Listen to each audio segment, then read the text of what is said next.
आज का हमारा टॉपिक है सुधार आंदोलनों का प्रभाव। इन आंदोलनों का महत्वपूर्ण प्रभाव यह रहा कि इन्होंने भारतीयों में अधिक आत्मसम्मान, आत्मविश्वास और देशाभिमान की भावना भर दी। इन सुधार आंदोलनों का एक दुखद एवं भयावह परिणाम भी निकला। इसने वर्ग विभेद एवं जाति विभेद को बढ़ावा दिया। हिंदू, मुसलमान, सिख तथा ईसाई एक दूसरे को शंका की दृष्टि से देखने लगे।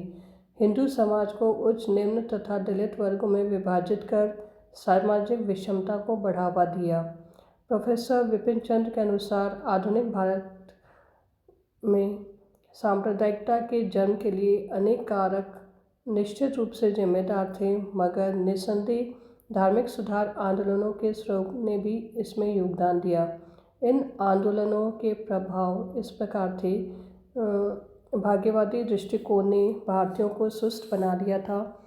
पश्चिमी विचारधारा और अंग्रेजी शिक्षा ने उनकी जड़ता पर गहरा आघात किया। उन्होंने तर्क के आधार पर अच्छाई और बुराई का निर्णय करना शुरू किया। सबसे महत्वपूर्ण बात धर्म के क्षेत्र में सुधार थे। इस समय के सुधारकों और संस्थाओं ने अपने धर्म में स्थापित रूढ़िवादिता, अंधविश्वासों, पाखंडों इत्यादि कुप्रथाओं पर कड़े प्रहार किए। 19वीं शताब्दी के धार्मिक आंदोलन धर्म सुधार तक ही सीमित न थे।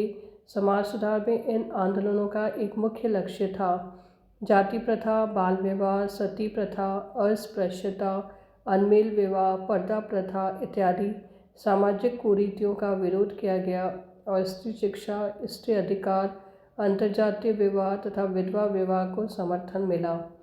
सभी ने समानता, स्वतंत्रता और बंधुत्व की भावना पर बल दिया और समाज एकता की दिशा निर्धारित की। इनका दूरगामी परिणाम यह निकला कि इन्होंने राष्ट्रीय आंदोलनों की भूमिका तैयार कर दी, समाज में व्यापक और देशव्यापी दृष्टिकोण जागृत किया। इसके दुखद परिणामों की दृष्टि से इन आंदोलनों ने परस्पर प्रतियोगिता, स्पर्धा और कटुता को भी बढ़ावा दिया। विभिन्न संप्रदायों में परस्पर तनाव उत्पन्न किए तथा सांप्रदायिक हिंसात्मक दंगों और विरोधी संगठनों को बढ़ावा मिला, जिसका लाभ उठाकर ब्रिटिश शासकों ने 20वीं शताब्दी में परस्पर विभेद की नीति का भरपूर लाभ उठाया। इन सुधार आंदोलनों ने साहित्यिक प्रगति, प्रादेशिक भाषाओं का विकास तथा वैज्ञानिक उपलब्धियां यथा रामानुजन, जगदीश चंद्र बसु, सीवी रमन, मेघनाथ साहा, एस चंद्रशेखर इत्यादि के रूप में हासिल की। वस्तुतः सुधार आंदोलन के परिणाम स्वरूप नवीन साहित्य का सृजन हुआ। इस नवीन साहित्य में देशभक्ति तथा राष्ट्रीय भावना का समावेश था।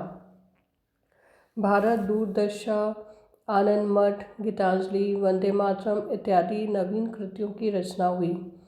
मूल्यांकित रूप में यह सुधार आंदोलन पुरानी व्यवस्था के विरुद्ध व्यक्तिगत विद्रोह थे, जो प्राय मध्यम वर्ग और निम्न वर्ग के उपज थे और शनै शनै देश के सभी वर्गों तक पहुंचने का प्रयास कर रहे थे।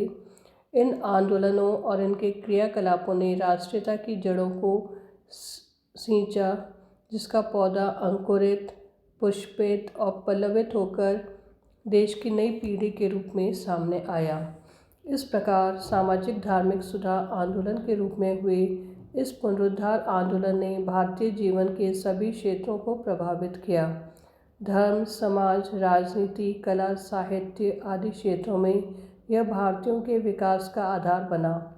इसने इस आधारशिला का निर्माण किया जिस पर आधुनिक भारत की नींव है। परंतु इस आंदोलन की शक्ति अब समाप्त हो चुकी है। नैतिक पतन, विभाजन, फूट, स्वार्थ, धन और शक्ति की लालसा से पूर्ण आधुनिक भारत में राजा राममोहन रॉय, स्वामी दयानंद, स्वामी विवेकानंद, तिलक, गोखले, सुरेंद्रनाथ बैनर्जी, जवाहरलाल नेहरू, सरदार वल्लभ भाई पटेल और महात्मा गांधी जैसे व्यक्तियों की स्वतंत्रता, त्याग और आत्मविश्वास की भावना का सर्वथा अभाव है। यदि भारत को पुनः अपना निर्माण करना है तो आवश्यक है कि वह एक बार फिर पुनर्जागरण की उस मूल भावना और स्रोत को प्राप्त करें।